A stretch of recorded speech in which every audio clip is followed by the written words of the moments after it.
नमस्कार दोस्तों।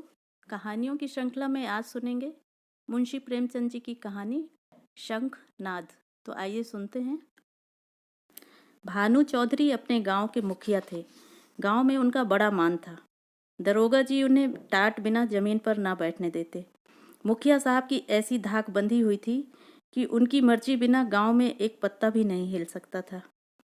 कोई घटना, चाहे वह सास बहू का विवाद हो, चाहे मेड़ या खेत का झगड़ा, चौधरी साहब के शासनाधिकारी को पूर्ण रूप से सचेत करने के लिए काफ़ी थी।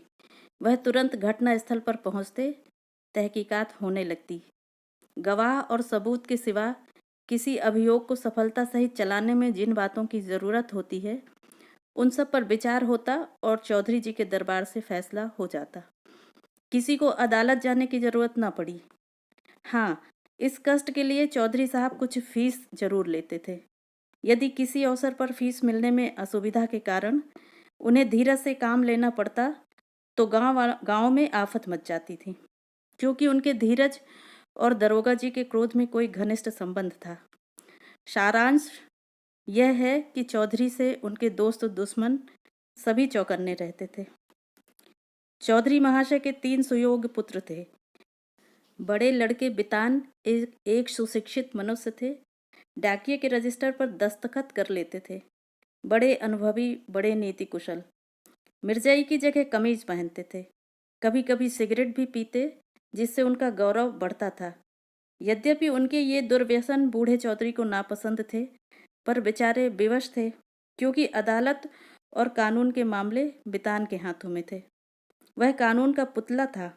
कानून की दफाएं उसकी जबान पर रखी रहती थीं।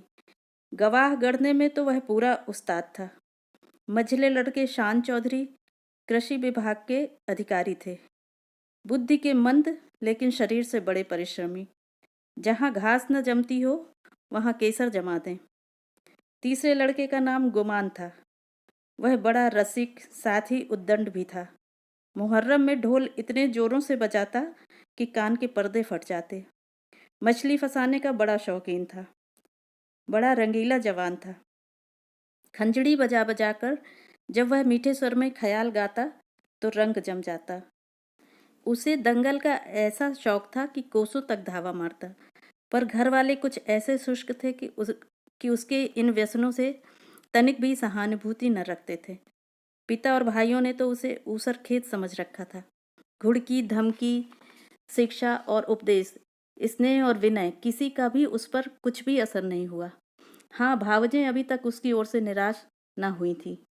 वे अभी तक उसे कड़वी दवाइयाँ पिलाई जाती थीं, पर आलस्य तो वह राज रोग है जिसका रोगी कभी नहीं संभलता। ऐसा कोई बिरला ही दिन जाता होगा कि बांका गुमान को भावजों के कटु वाक्य न सुनने पड़ते हों। ये विषैले शर कभी कभी उसके कठोर हृदय में चुभ जाते, किंतु यह घाव रात भर से अधिक न रहता। भोर होते ही थकान के साथ ही यह पीड़ा भी शांत हो जाती। तड़का हुआ, उसने हाथ मुंह धोया, बंशी उठाई और तालाब की ओर चल पड़ा। भावजें फूलों की वर्षा किया करती।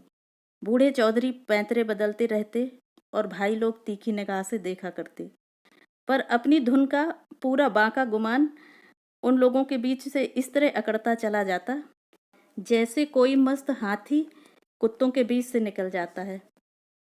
उसे सुमार्ग पर लाने के लिए क्या क्या उपाय नहीं किए गए। बाप समझाता, बेटा ऐसी राह चलो जिसमें तुम्हें भी पैसे मिलें और गृहस्थी का भी निर्वाह हो। भाइयों के भरोसे कब तक रहोगे? मैं ठहरा पका आम, आज टपक पड़ा या कल, फिर तुम्हारा निबाह कैसे होगा? भाई बात भी न पूछेंगे। भावजों का रंग तो देख ही रहे हो। तुम्हारे भी लड़के हैं, उनका भार कैसे संभालोगे? खेती में जी न लगे तो कांस्टेबली में भर्ती करा दूं?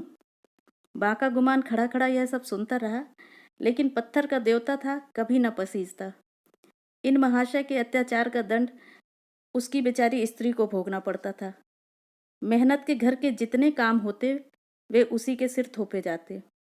उपले पाथती, कुएं से पानी लाती, आटा पीसती, और तिस पर भी जेठानियां सीधे मुंह बात न करती, वाक्य वाड़ों से छेदा करती थीं। एक बार जब वह पति के से कई दिनों तक रूठी रही तो बांके गुमान कुछ नर्म हुए। बाप से जाकर बोले, मुझे कोई दुकान खुलवा दीजिए। चौधरी ने परमात्मा को धन्यवाद दिया, फूले न समाये। कई 100 रुपए लगाकर कपड़े की दुकान खुलवा दी। गुमान के भाग जागे। तंजेब के चुन्नटदार कुर्ते बनवाए। मलमल का साफा धानी रंग में रंगवाया। सौदा बिके या ना बिके, उसे लाभ ही होना था। दुकान खुली हुई है, 10-5 गाढ़े मित्र जमे हुए हैं। चरस का दम और ख्याल की तानें उड़ रही हैं। चल झपटरी जमुना तटरी, खड़ो नटखटरी। इस तरह 3 महीने चैन से कटे। बाकी गुमान ने खूब दिल खुलकर अरमान निकाले, यहाँ तक कि सारी लागत लाभ हो गई। टाट के टुकड़े के सिवा और कुछ न बचा। बूढ़े चौधरी कुएं में गिरने चले। भावजों ने तो घोर आंदोलन मचाया। अरे राम, हमारे बच्चे और हम चीथड़ों को तरसें, गाढ़े का एक कुर्ता भी नसीब न हो, और इतनी बड़ी दुकान इस निखट्टू का कफन बन गई। अब कौन सा मुंह दिखाएगा, कौन सा मुंह लेकर घर में पैर रखेगा। किंतु बाके गुमान के तेवर जरा भी मैले न हुए। वही मुंह लिए वह फिर घर आया और फिर वही पुरानी चाल चलने लगा। कानूनदा बितान उनके ये ठाट बाट देखकर जल जाता। मैं सारे दिन पसीना बहाऊं, मुझे नैन सुख का एक कुर्ता भी न मिले, और यह अपाहिज सारे दिन चारपाई तोड़े और यूं बंठन कर निकले। ऐसे वस्त्र तो शायद मुझे अपने ब्याह पर भी न मिले होंगे। मीठे शान के हृदय में भी कुछ ऐसे ही विचार उठते थे। अंत में यह जलन सही न गई और अग्नि भड़की। तो एक दिन कानूनदा बितान की पत्नी गुमान के सारे कपड़े उठा लाई और उन पर मिट्टी का तेल उड़ेलकर आग लगा दी। ज्वाला उठी, सारे कपड़े देखते देखते जलकर राख हो गए। गुमान रोते रहे, दोनों भाई खड़े तमाशा देखते रहे। बूढ़े चौधरी ने यह दृश्य देखा और सिर पीट लिया। यह द्वेषाग्नि है, घर को जलाकर बुझेगी। यह ज्वाला तो थोड़ी देर में शांत हो गई, परंतु हृदय की आग ज्यों की त्यों दहकती रही। अंत में एक दिन बूढ़े चौधरी ने घर के सब मेंबरों को इकट्ठा किया और गूढ़ विषय पर विचार करने लगे कि बेड़ा कैसे पार हो। बितान से बोले, बेटा, तुमने आज देखा कि बात ही बात में सैकड़ों रुपयों पर पानी फिर गया। अब इस तरह निर्वाह होना असंभव है।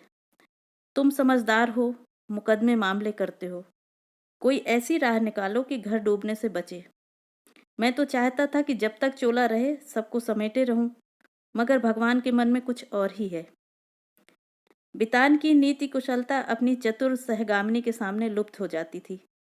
वह अभी उसका उत्तर सोच ही रहे थे कि श्रीमती जी बोल उठी, दादाजी, अब समझाने बुझाने से काम नहीं चलेगा। सहते सहते हमारा कलेजा पक गया। बेटे की जितनी पीर बाप को होगी, भाइयों को उतनी क्या, उसकी आधी भी नहीं हो सकती। मैं तो साफ साफ कहती हूँ कि गुमान को तुम्हारी कमाई में हक है। उन्हें कंचन के कौर खिलाओ और चांदी के हिंडोलों में झुलाओ। हम में न इतना बूता है, न इतना कलेजा। हम अपनी झोपड़ी अलग बना लेंगे। हाँ, जो कुछ हमारा हो वह हमको मिलना चाहिए। बांट बखरा कर दीजिए। भला से 4 आदमी हंसेंगे। अब कहाँ तक दुनिया की लाज ढोवें। नीतिज्ञ वितान पर इस प्रबल वक्तृता का जो असर हुआ वह उनके विकसित और प्रमुदित चेहरे से झलक रहा था। उनमें स्वयं इतना साहस न था कि इस प्रस्ताव को इतनी स्पष्टता से व्यक्त कर सकते। नीतिज्ञ महाशय गंभीरता से बोले, जायदाद मुश्तरका, मनकूला या गैर मनकूला, आपके हीन हयात तकसीम की जा सकती है। इसकी नज़ीरें मौजूद हैं। जमींदार को साकितुल मिल्कियत करने का कोई इस्तहकाक नहीं है। अब मंदबुद्धि शान की बारी आई, पर बेचारा किसान बैलों के पीछे आंख बंद करके चलने वाला ऐसे गूढ़ विषय पर कैसे मुंह खोलता। दुविधा में पड़ा हुआ था। तब उसकी सत्यवक्ता धर्मपत्नी ने अपनी जेठानी का अनुसरण कर यह कठिन कार्य संपन्न किया। बोली, बड़ी बहन ने जो कुछ कहा उसके सिवा और दूसरा उपाय नहीं। कोई तो कलेजा तोड़ तोड़ कर कमाए, मगर पैसे पैसे को तरसे, तन ढांकने को वस्त्र तक न मिले, और कोई सुख की नींद सोए, हाथ बढ़ा बढ़ा कर खाए। ऐसी अंधेर नगरी में अब हमारा निबाह न होगा। शान चौधरी ने भी इस प्रस्ताव का मुक्त कंठ से अनुमोदन किया। अब बूढ़े चौधरी गुमान से बोले, क्यों बेटा, तुम्हें भी यह मंजूर है? अभी कुछ नहीं बिगड़ा, यह आग अब भी बुझ सकती है। काम सबको प्यारा है, चाम किसी को नहीं। बोलो क्या कहते हो, कुछ काम धंधा करोगे या अभी भी आंखें नहीं खुली? गुमान में धैर्य की कमी ना थी। बातों को इस कान से सुनकर उस कान से उड़ा देना उसका नित्य कर्म था। किंतु भाइयों की इस जनमुरीदी पर उसे क्रोध आ गया। बोला, भाइयों की जो इच्छा है वही मेरे मन में भी लगी हुई है। मैं भी अब इस जंजाल से भागना चाहता हूँ। मुझसे न मजूरी हुई न होगी। जिसके भाग में चक्की पीसना बदा हो वह पीसे। मेरे भाग में चैन करना लिखा है, मैं क्यों अपना सिर ओखली में दूं? मैं तो किसी से काम करने को नहीं कहता। आप लोग क्यों मेरे पीछे पड़े हुए हैं? अपनी अपनी फिक्र कीजिए, मुझे आधा सेर आटे की कमी नहीं है। इस तरह की सभाएं कितनी ही बार हो चुकी थी, किंतु इस देश की सामाजिक और राजनीतिक सभाओं की तरह इसमें भी कोई प्रयोजन सिद्ध नहीं होता था। 2-3 दिन गुमान ने घर पर खाना नहीं खाया। जतन सिंह ठाकुर शौकीन आदमी थे, उन्हीं की चौपाल में पड़ा रहता। अंत में बूढ़े चौधरी गए और मना के लाए। अब फिर वही पुरानी गाड़ी अड़ती मचलती हिलती हुई चलने लगी। पांडे घर के चूहों की तरह चौधरी के घर में बच्चे भी सयाने थे। उनके लिए घोड़े मिट्टी के घोड़े और नावें कागज की नावें थीं। फलों के विषय में उनका ज्ञान असीम था। गूलर और जंगली बेर के सिवा कोई फल ऐसा न था जिसे बीमारियों को घर ना समझते हों। लेकिन गुरदीन के खोचे में ऐसा प्रबल आकर्षण था कि उसकी ललकार सुनते ही उनका सारा ज्ञान व्यर्थ हो जाता था। साधारण बच्चों की तरह यदि सोते भी हों तो चौंक पड़ते थे। वह गांव में साप्ताहिक फेरे लगाता था। उसके शुभागमन की प्रतीक्षा और आकांक्षा में कितने ही बालकों को बिना किंडरगार्टन की रंगीन गोलियों के ही संख्याएं और दिनों के नाम याद हो गए थे। गुरुदीन बूढ़ा सा मैला कुचैला आदमी था, किंतु आसपास में उसका नाम उपद्रवी लड़कों के लिए हनुमान मंत्र से कम ना था। उसकी आवाज़ सुनते ही उसके खोचे पर लड़कों का ऐसा धावा होता कि मक्खियों की असंख्य सेना को भी रणस्थल से भागना पड़ता था। और जहाँ बच्चों के लिए मिठाइयाँ थीं, वहाँ गुरदीन के पास माताओं के लिए इससे भी ज़्यादा मीठी बातें थीं। माँ कितना ही मना करे, बार बार पैसा न रहने का बहाना करे, पर गुरदीन चटपट मिठाइयों का दोना बच्चों के हाथ में रख ही देता और स्नेहपूर्ण भाव से कहता, बहू जी, पैसों की कोई चिंता ना करो, फिर मिलते रहेंगे, कहीं भागे थोड़े ही जाते हैं। नारायण ने तुमको बच्चे दिए हैं तो मुझे भी उनकी न्यौछावर मिल जाती है। उन्हीं की बदौलत मेरे बाल बच्चे भी जीते हैं। अभी क्या, ईश्वर इनका मोर तो दिखावे, फिर देखना कैसा ठनगन करता हूँ।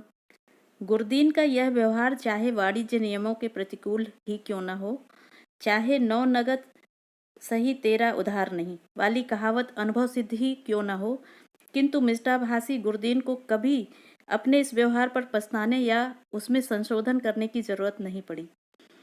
मंगल का शुभ दिन था। बच्चे बड़े बेचैनी से अपने दरवाजे पर खड़े गुरदीन की राह देख रहे थे। कई उत्साही लड़के पेड़ पर चढ़ गए और कोई कोई अनुराग से विवश होकर गांव के बाहर निकल गए थे। सूर्य भगवान अपना सुनहला गाल लिए पूरब से पश्चिम जा रहे थे। इतने में ही गुरदीन आता हुआ दिखाई दिया। लड़कों ने दौड़कर उसका दामन पकड़ा और आपस में खींचातानी होने लगी। कोई कहता था मेरे घर चलो, कोई अपने घर का न्योता देता था। सबसे पहले भानु चौधरी का मकान पड़ा। गुरदीन ने अपना खोचा उतार दिया। मिठाइयों की लूट शुरू हो गई। बालकों और स्त्रियों का ठठ लग गया। हर्ष और विषाद, संतोष और लोभ, ईर्ष्या और क्षोभ, द्वेष और जलन की नाट्यशाला सज गई। कानूनदा बितान की पत्नी अपने तीनों लड़कों को लिए हुए निकली। शान की पत्नी भी अपने दोनों लड़कों के साथ उपस्थित हुई। गुरदीन ने मीठी बातें करनी शुरू की। पैसे झोली में रखे, धेले की मिठाई दी और धेले का आशीर्वाद। लड़के दोने लिए उछलते कूदते घर में दाखिल हुए। अगर सारे गांव में कोई ऐसा बालक था जिसने गुरदीन की उदारता से लाभ उठाया हो, तो वह बांके गुमान का लड़का धन था। यह कठिन था कि बालक धन अपने भाइयों बहनों को हंस हंस और उछल उछल कर मिठाइयाँ खाते देखकर सब्र कर जाए।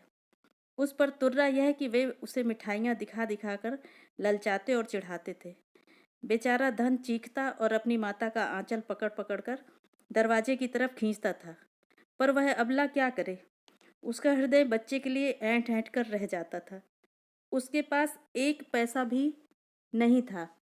अपने दुर्भाग्य पर, जेठानियों की निष्ठुरता पर और सबसे ज़्यादा अपने ही पति के निखट्टूपन पर कुढ़ कुढ़ कर रह जाती थी। अपना आदमी ऐसा निकम्मा ना होता तो क्यों दूसरे का मुंह देखना पड़ता, क्यों दूसरों के धक्के खाने पड़ते।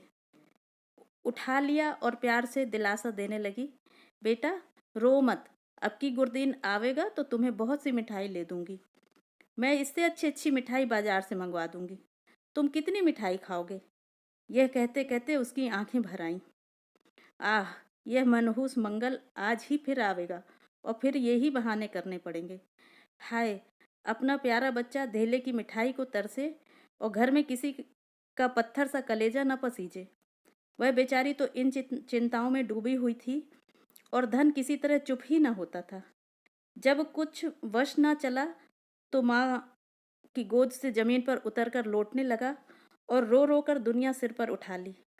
माँ ने बहुत बहलाया फुसलाया, यहाँ तक कि उसे बच्चे के इस हट पर क्रोध भी आ गया। मानव हृदय के रहस्य कभी समझ में नहीं आते। कहाँ तो बच्चे को प्यार से चिपटाती थी, ऐसी झल्लाई कि उसे 2-3 थप्पड़ जोर से लगाए और घुड़क कर बोली, चुप रहे अभागे, तेरा ही मुंह मिठाई खाने का है। अपने दिन को नहीं रोता, मिठाई खाने चला है।